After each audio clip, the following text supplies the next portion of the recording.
everybody. Hello, Rats. Happy Monday. Happy Monday, Ted. What's happening? Habits today, huh?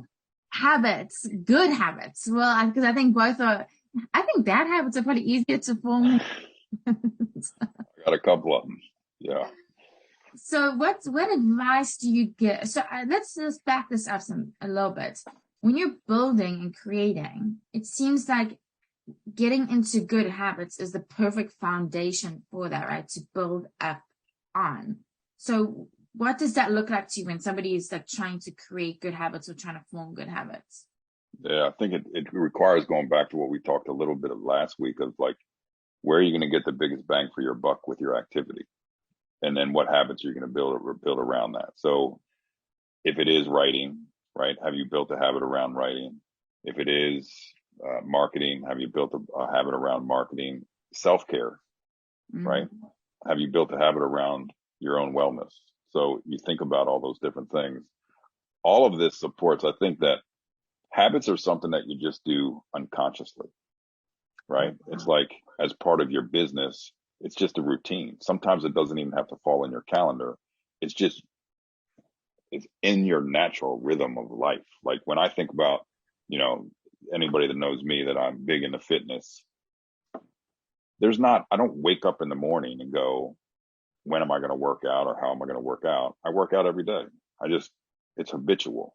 You know what I mean? And sometimes the workouts aren't an hour long. Sometimes they're 30 minutes long, but they're habitual. And so I want people to start to be thinking about this, but I'd like using the framework about habits because there's a framework out there that talks about how habits are formed. And they're not just overnight. Like, it's not that you just do something 10 times over again and all of a sudden they're formed, but it does talk about the importance of becoming unconsciously competent.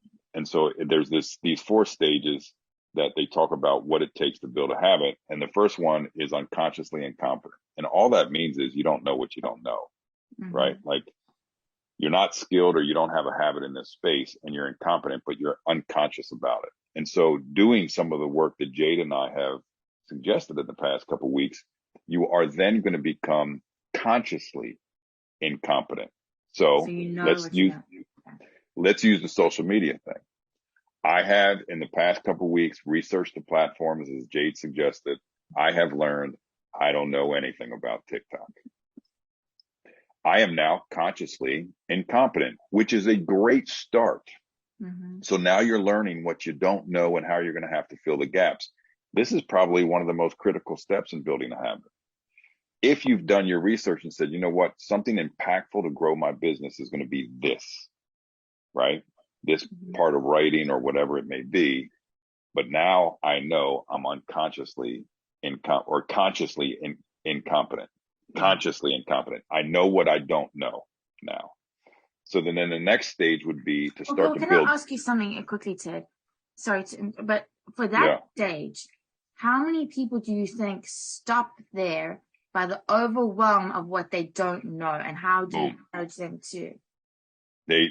You got to parse this thing out, right? And I always use the same examples, and not because I'm trying to be redundant, just because it's easily understood. It's like the person going to the gym and gets overwhelmed with all the equipment. Yes. And they realize I am now consciously incompetent. I don't know what I don't know, but guess what? They don't return to the gym. Yeah. Versus I'm going to learn that ab machine next time I go in. I'm not going to go try to do everything. I'm going to go learn that ab machine. It's the same thing that I'd say the person that's trying to eat healthier. Sometimes I tell them, just stop drinking soft drinks. I don't want you to do anything else. Just stop drinking soft drinks. It's like picking the one thing. Because you don't know all the things that are going to have impact. And in solopreneurship, some of this is going to be trial and error. So you've done the homework that Jade's asked you to do. I'm saying, what's going to be the most impact in my activity? I now need to build a habit around it. I've realized I'm going to stick with the same one. I'm not good in the TikTok space. So I'm going to try to do X in TikTok. I'm just going to post something that it's not a video. It's just content. It's just whatever. I don't know about TikTok, so I'm probably speaking out of my left side of my mouth, but you get what I'm saying. Yeah. So pick one thing. Okay. And then the next stage is consciously competent, Meaning for the last several weeks, I've worked with TikTok and now I can post something. But you know what? It takes a whole lot of effort. It's not a habit yet because I am thinking about it. I am very meticulous about everything that I'm doing. A video that takes an expert in TikTok, 2 minutes to post takes me 30 minutes. I'm not efficient in the space. It's not habitual, right? And so I can't just walk into a gym and grind out. I use grind. I shouldn't have used grind out. I sound like a hypocrite.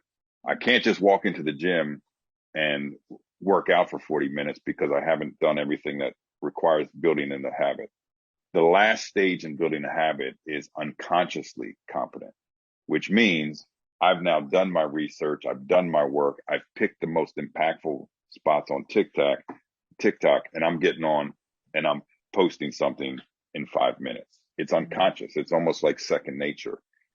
So this idea of building habits around your business, there is a sequence to it. The first is what we've been talking about the last month or so, which is really understanding what things you need to build habits around. What areas of your business do you build habits around?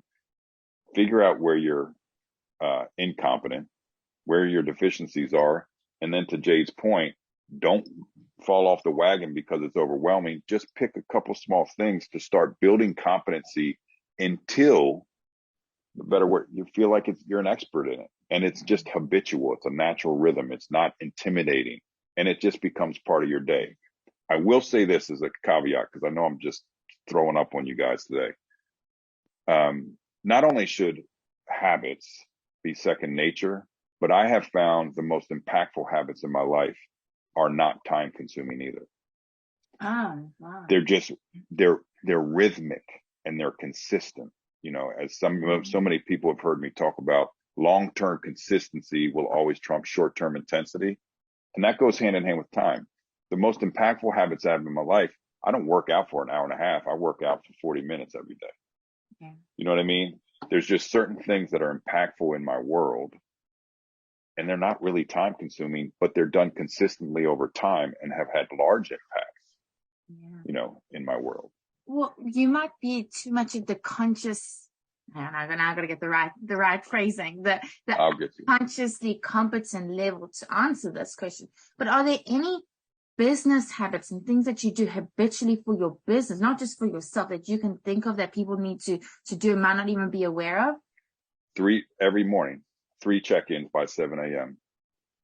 Every morning, I check in with 3 business partners. Wow. And this goes back to something that we've talked about months and months ago, which is the relationship. Yeah. Building it and maintaining relationships and understanding what's going on in somebody's world, both personal and professional.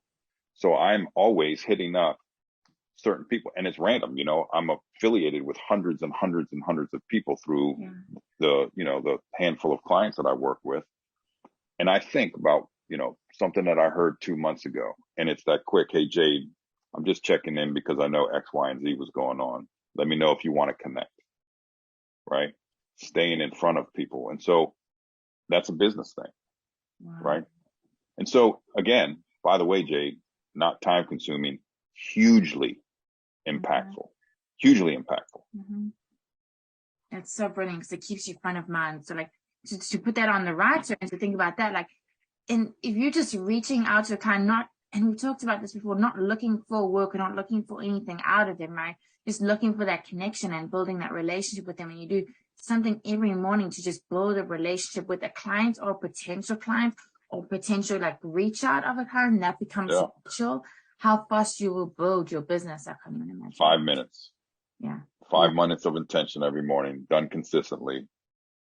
That actually reminds me, because the whole ideology of takes 21 days to create a habit. Elise Bannon does a 21-day challenge with our members, and it's all based on LinkedIn, and it's all about it, like doing something like a 5 minutes something every single day to build on. Yeah. See, she's so much wiser than I'm only now.